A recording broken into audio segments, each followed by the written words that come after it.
This morning, I'd like to have a quick conversation about identity politics and a princess called Meghan. Nope, not that Meghan. Yes, this one, Meghan McCain.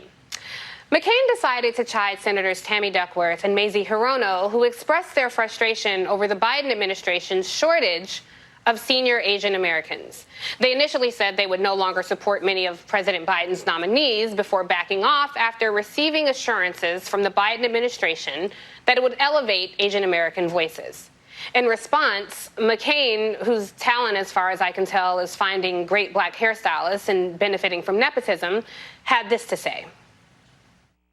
We've only had one Asian American co-host this show. So does that mean that one of us should be leaving at some point because there's not enough representation?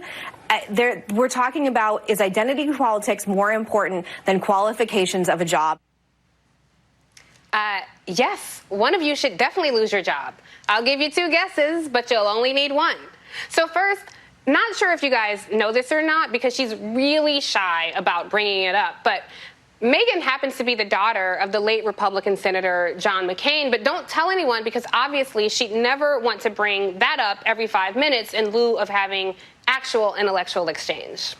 My father. My father. My father. My father. My father. My father. My father. My father. My father. My father. My father. My father. My father. My father. My father. My father. My father. My father. My father. But yes, let's talk identity politics. Feminist writer Barbara Smith was among the 3 women who coined the term identity politics, and the original intent of the phrase was articulating black women's struggle at the nexus of race, gender, and class oppressions. But just like with hairstyles, Meghan, we've watched you take it, twist it, braid it, and lock it so it benefits the warped presentation of your own clumsy and ill-informed thoughts. Now, name me any group that does not bring their identity into the ballot box. When MAGA-donning Trump supporters showed up in droves, how often did we hear the term white economic anxiety?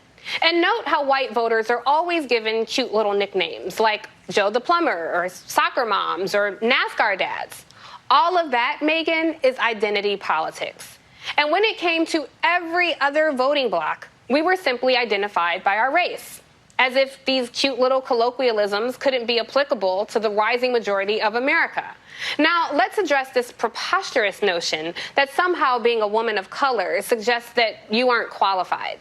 I actually understand why you may feel this way. Perhaps you assume that a person's ethnic identity may afford them some advantage. It's called projection, when one unconsciously ascribes traits that you don't like about yourself and attribute them to someone else. Like, I don't know, if my only talent was who I was related to, I may assume that everyone else had some similar unfair advantage, you know?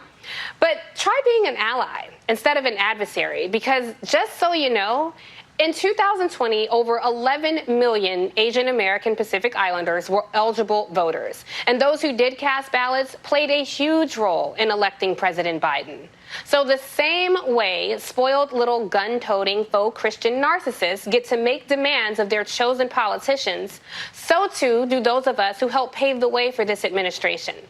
The latest data we could get our hands on show that Asian Americans and Pacific Islanders are barely 3% of the broadcast media workforce, yet they are the fastest growing demographic in this country and represent nearly 6% of the population. Everyone deserves to see themselves reflected in this space. And as someone who grew up yearning to see my lived experience reflected back to me, and then had to crawl, claw, and fight at every turn to take up space in broadcast media, I simply ask, how dare you? From now on, I hope you speak less and listen more, and take a little time to enjoy this view. We'll be right back.